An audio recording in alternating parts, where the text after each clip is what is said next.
Bonjour à tous. Zelensky, le dictateur. Le vrai visage du président ukrainien est en train d'apparaître au grand jour. Une décision qu'il a prise, annoncée ce 17 juillet, a changé beaucoup de choses et ressurgissent beaucoup de choses qu'on n'avait plus le droit de dire depuis février 2022, où il est devenu un ange, forcément un ange, mais qui était dite, écrite avant. Je vais vous faire le point sur tout cela et on va voir que le portrait qui se dessine de cet homme, qui est une des raisons du problème. Si on veut vraiment la paix, si on veut vraiment que les populations civiles vivent bien, en paix, tranquilles, sans dommages, notamment les Ukrainiens bien sûr, alors il est une des clés du problème. Et là, son masque est tombé. Le vrai Zelensky apparaît au grand jour et ça n'est pas beau à voir. Je vous explique tout ça de manière très concrète dans les minutes qui viennent. Continuez de renseigner, de signer, de relayer la grande pétition nationale. On veut la vérité. Opération Vérité, Uber, McKinsey, Alstom, toutes les affaires de la Macronie et la justice à saisir sur toutes ces affaires. Le lien vers cette pétition nationale très importante est sous la vidéo en description. Il faut la relayer. Il ne faut rien lâcher. Il ne faut pas lâcher Macron et la Macronie là-dessus. Continuez, si vous le voulez bien, de vous abonner à cette chaîne YouTube. Un petit clic, vous êtes très nombreux ces derniers jours à vous abonner. Un très grand merci. Faites-le dans les secondes ou les minutes qui viennent et je vous en remercie également parce que plus vous êtes abonné, ça prend une seconde, vraiment moins de secondes, c'est gratuit bien sûr, c'est un petit clic, mais plus ces vidéos circulent et c'est très bien parce que c'est beaucoup de travail et que c'est nécessaire de réinformer les Français. Donc merci d'avance. Allez, venez aux patriotes. Venez vous battre. Venez vous battre à mes côtés, je me battrai à vos côtés. On va se battre pour l'avenir, on va se battre pour la paix, on va se battre pour la vérité, on va se battre pour la liberté, on va se battre pour la France souveraine, la France libre, indépendante. Il y a des enjeux incroyables, des bouleversements extraordinaires qui arrivent dans les semaines et les mois qui viennent. Il faut être là. Voilà, il faut être là dans le combat, dans une force authentiquement anti-oligarchique. Et vous serez les bienvenus et en étant adhérent ou en reprenant votre adhésion annuelle, eh bien, vous rencontrerez des gens près de chez vous, dans votre département, dans votre commune, dans votre région, pour pouvoir agir ensemble. Voilà, vous avez été très nombreux à adhérer il y a un an. N'oubliez pas que ça arrive à échéance au bout d'un an.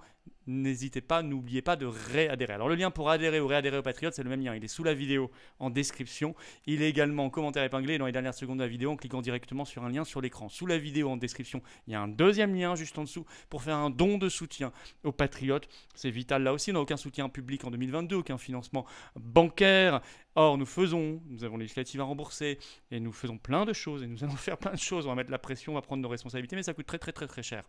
Donc bravo, sachant que les dons, adhésion, réadhésion pour vous sont défiscalisés aux 2/3. Bravo, oui, vraiment aux réadhérents et aux donateurs, un énorme bravo, un énorme bienvenue aux nouveaux patriotes résistants adhérents.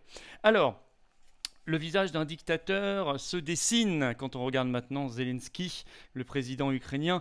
Ressurgissent des choses, je disais qu'on ne pouvait plus écrire, ni dire, ni entendre depuis le déclenchement de cette affaire en février 2022. Le narratif qui apparaît soudainement sous nos yeux n'est plus le même. Et c'est très important de connaître la vérité si on veut la résolution du conflit et vraiment la paix. Je vais vous expliquer pourquoi et j'y reviens dans un instant. Ce qui a mis le feu aux poudres, ce 17 juillet, il l'a annoncé par un message sur son Telegram, Zelensky a limogé subitement deux personnages importants en Ukraine. D'abord la procureure générale Irina Venediktova et le chef des services de sécurité du pays qui s'appelle Ivan Bakanov. Et lors d'une conférence de presse, il a ajouté que les autorités ukrainiennes, je cite, enquêtaient actuellement sur 651 personnes soupçonnées de trahison des responsables locaux. Alors le problème c'est qu'il n'avance ni éléments factuels, concrets, on n'a rien vu, ni preuves. Et ça limoge à tout va. Et là, ça donne une autre coloration au personnage. Que n'aurait-on dit et écrit si c'était Poutine qui avait fait ça? Imaginez, 2 secondes. Alors s'ajoute à cela, parce qu'il y a tout un contexte, fermeture de médias, interdiction de partis politiques d'opposition. Justement, le 20 mars dernier, on l'a su par un article de Marianne du 23 mars, qui est toujours en ligne, le titre « L'Ukraine interdit 11 partis politiques d'opposition accusés d'être pro-russes, dont 2 sont présents et représentés à la Rada, qui est le parlement ukrainien. En Ukraine, il y a une seule chambre, il n'y en a pas 2, dont la deuxième force politique quand même du pays, qui avait 43 parlementaires. Interdit, d'un coup, du jour au lendemain. Ça, je le redis parce que plus personne ne vous le dit aujourd'hui. Et ça a été décidé, vous voyez, il y a 3 mois. S'ajoute un comportement par rapport aux médias problématique. par rapport aux médias qui le critiquent. Ainsi, avant la guerre, il y a un an avant, article du Monde, toujours en ligne, du 5 février 2021, le titre « Zelensky fait fermer 3 chaînes de télévision pro-russes ». Le Monde précise que ça s'est fait en quelques heures, je cite, par signature d'un décret, au nom, je cite, de la sécurité nationale. Imaginez la même chose si ça avait été en Russie, par exemple. Mais d'ailleurs, les médias français ne s'y trompaient pas. À l'époque, ils osaient être critiques par rapport à Zelensky. Je reprends l'article de RFI qui existe toujours, qui n'est pas vieux, qui date du 9 novembre 2021. Le titre « Ukraine, fermeture brutale du Kyiv Post, l'un des plus anciens journaux du pays ». D'ailleurs, RFI précise que c'était la seule publication à dimension internationale du pays. Et pour RFI, derrière cette fermeture, il y a, je cite, l'ombre de l'entourage de Zelensky. Je vais vous citer un extrait de cet article de RFI. Vous allez voir cela. Et voilà. Selon une source interne, je cite, cet homme d'affaires ambitieux rêve de se construire un empire médiatique digne des oligarques. De nombreux journalistes voient aussi dans cette affaire, la fermeture du Kyiv Post, l'ombre de l'entourage de Volodymyr Zelensky, un président, écrivent-ils, qui supporte de moins en moins les critiques de la presse et dont l'équipe a commencé à s'en prendre aux médias indépendants ainsi qu'à la télévision. Ça, c'est ce qu'écrivait RFI, vous voyez, il y a 6 mois. On pouvait d'ailleurs le critiquer à l'époque, et des vérités émergeaient sur le personnage, elles sont en train de réémerger. Mais regardez un article du Monde du 26 janvier 2021, il y a 1 an et demi, toujours en ligne, le titre « On a été trahi. En Ukraine, l'essoufflement de la présidence Zelensky » avec des passages édifiants dans cet article. Je vais vous en citer. Par exemple celui-ci, Le Monde écrit « 1 an et demi plus tard, ses électeurs déchantent. » Oui, il a été élu en 2019. On a été trahi. On pensait qu'il serait proche du peuple et nous débarrasserait de la corruption. Mais il n'a rien fait, s'agace Irina, une ouvrière de 33 ans. Je veux qu'il parte. Autre extrait. L'attitude du président lui-même interroge, écrit Le Monde. Ainsi, en décembre 2020, il a fait bloquer l'instruction d'une enquête visant M. Tatarov dans une affaire de corruption. Zelensky n'est pas clair sur tout ça, observe Daria Kalinkyuk, co-directrice du Centre d'action contre la corruption. Il travaille avec des gens corrompus dont les intérêts vont à l'encontre de ceux de l'Ukraine. Pourquoi tolère-t-il ça? Voilà ce qu'écrivait Le Monde à l'époque. C'est pas très vieux.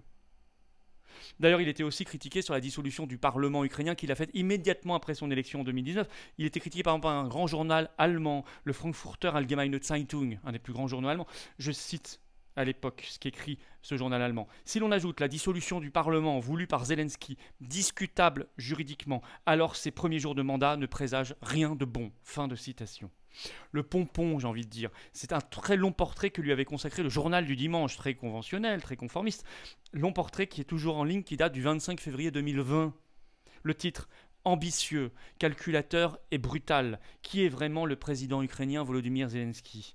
On trouve dans cet article, par exemple, je vous cite, « Derrière un vernis de normalité et de décontraction, son exercice du pouvoir dévoile un personnage ambitieux, calculateur et volontiers brutal. » Voilà. Tout ce qui ressurgit dans les limogeages, les 651 limogeages annoncés, promis brutalement par Zelensky ce 17 juillet, tout cela revient, refait surface, remonte à la surface. Alors aujourd'hui, depuis des mois, depuis la guerre fin février, Zelensky c'était forcément un ange. Il était forcément parfait, en tout cas dans le monde occidental, sous influence atlantiste, européiste aussi. Il était forcément sincère. Il était le bien, le camp du bien incarné. On voit que le portrait se craquelle sérieusement. Alors il faut arrêter ce soutien inconditionnel, je dirais même cette obéissance, et qui se traduit par un envoi massif d'argent et d'armes, ce qui est irresponsable, surtout vu le niveau de corruption là-bas. Et des scandales sont en train d'éclater, vous le savez bien, sur des armes revendues, etc. Quitte à lui tordre le bras, si on veut viser la paix et la tranquillité, la vraie, oui, il va falloir dire la vérité sur Zelensky et en tirer les conséquences. En tout cas, nous y contribuons, j'y contribue, les patriotes y contribuent par ce travail de vérité qui ne nous fait pas peur, nous, et notamment dans cette vidéo. Je vous demande de bien vouloir la faire circuler, s'il vous plaît, notamment en la relayant et en vous abonnant à cette chaîne YouTube. Un petit clic, une seconde, profitez-en pour appuyer sur la petite cloche, vous recevrez les notifications des futures vidéos. Ça prend une seconde, c'est gratuit de s'abonner et c'est formidable, ça permet une meilleure circulation des vidéos par les algorithmes de YouTube. Un grand merci à ceux qui se sont abonnés récemment et qui vont le faire dans les secondes ou les minutes qui viennent. La grande pétition nationale Opération Vérité sur Macron, Uber, McKinsey, Alstom, elle est en lien sous la vidéo en description. Signez-la, relayez-la si vous ne l'avez pas encore fait. Et venez aux Patriotes, notamment si vous ne l'avez pas encore fait, ou si vous devez réadhérer parce que vous arrivez à échéance d'un an d'adhésion, parce que vous avez été très nombreux à adhérer l'été dernier. Ça arrive à un an d'échéance. Pensez-y. Et c'est important qu'on soit très très nombreux. On est très nombreux. Mais il faut qu'on soit toujours plus nombreux, déterminés, et on gagnera. Vous voyez, la vérité ne nous fait pas peur, mais moi je veux qu'on l'affronte ensemble. Et qu'on fasse des choses ensemble et que vous vous sentiez utile et vous rencontriez des gens près de chez vous. C'est tout ça, être adhérent aux Patriotes, avoir cette carte orange d'espérance. Alors le lien pour adhérer ou réadhérer aux Patriotes, c'est le même lien, il est sous la vidéo en description, premier lien. Il est également en premier lien dans les commentaires épinglés, et dans quelques secondes en cliquant directement sur l'écran. Sous la vidéo en description, deuxième lien pour faire un don de soutien aux Patriotes. Un don permet de financer beaucoup de choses, parce qu'on n'a pas du tout de soutien, on a complètement les vents contraires, l'oligarchie au contraire contre nous. Et les dons, adhésion, réadhésion pour vous sont défiscalisés aux 2/3. Bravo aux donateurs, aux réadhérents aussi, bienvenue aux nouveaux Patriotes. Vive la France!